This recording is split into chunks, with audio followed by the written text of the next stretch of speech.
परमसद्य स्वामी रामदेवजी महाराज, आचार्य बाळकृष्ण नमन. घिरण संहितेतील आपण काही 5-6 श्लोक पाहूयात. त्यात पहिले शुद्धिक्रिया सांगितल्यात.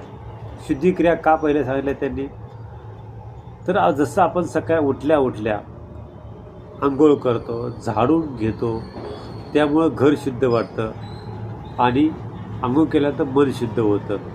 त्याचप्रकारे आतमध्ये आपण शुद्ध झाल्याशिवाय तन आणि मन दोन्ही शुद्ध होणार नाही, आपल्या शरीराचे विकार जाणार नाहीत, वात पित्त कफ तिन्ही कमी होणार नाहीत. म्हणून त्यांनी शुद्धिक्रिया सांगितले. त्याचे अर्थ आपण ज्याला वाटेल त्यांनी उद्या कमेंट करा. शोधनम दृढतचैव स्थैर्यम धैर्यम चांगलाभनम प्रत्यक्ष निर्लिप्तांचे घटस्थ सप्त साधन, 7 प्रकारचे साधनं सांगितले.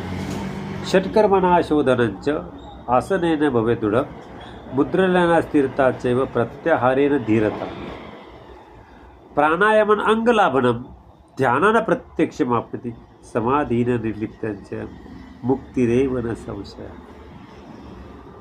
धौतीर्वस्ति तथा नेति त्राटकम नवलिकम कपालभाती चैतानि षट्कर्माणि समाचरेत् अन्यस्तु नाचरेतानि दोषाना समभावतः. अंतधौती दंतधौती अंतधौती दंतधौती हृदधौती. अंतधौती म्हणजे आतली धौती, दंतधौती दाताची धौती, अंतधौती दंतधौती, हृदधौती हृदयाची धौती, धौती दंतधौती हृदधौती. मूलशोधनम मूलाधार चक्रा शोधन मूलशोधनम. धौती चतुर्विद्या कृत्वा घटस्थ कुर्वन्ति निर्मलम. हा श्लोक खूप महत्त्वाचा, सगळे श्लोक महत्त्वाचे आहेत. या श्लोकाचा आपण अर्थ अंतधौती आतमधली शुद्धिक्रिया. काय मग पहिली शुद्धिक्रिया अंतधौती. दंतधौती पहिले दाताची शुद्धिक्रिया करतो ना आपण सर्वांनी, दंतधौती. हृदधौती हृदयाची रक्तशुद्धीकरण करण्यासाठी आणि ब्लड सर्क्युलेशन चांगलं होण्यासाठी सकाळी व्यायामाची एक शुद्धिक्रिया आहे. दुसरी व्यायामी शुद्धिक्रिया नाही, पण व्यायाम आपण केला पाहिजे. व्यायाम म्हणजे वातसार वारीसार वंडित गुरु वमन अशा प्रकारच्या धौती क्रिया आहेत. वमन आहे, शंख प्रक्षालन, अशा अनेक प्रकारच्या धौती क्रिया आहेत. हृदधौती. मूलशोधनम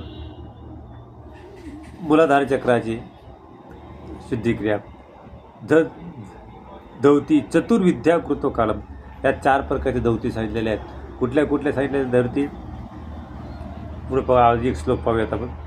वातसार वारीसार वन्यसार बहिष्कृत घटस्थ निर्मलास्थ अंतधौती चतुर्विद्या. प्रत्येक ठिकाणी 4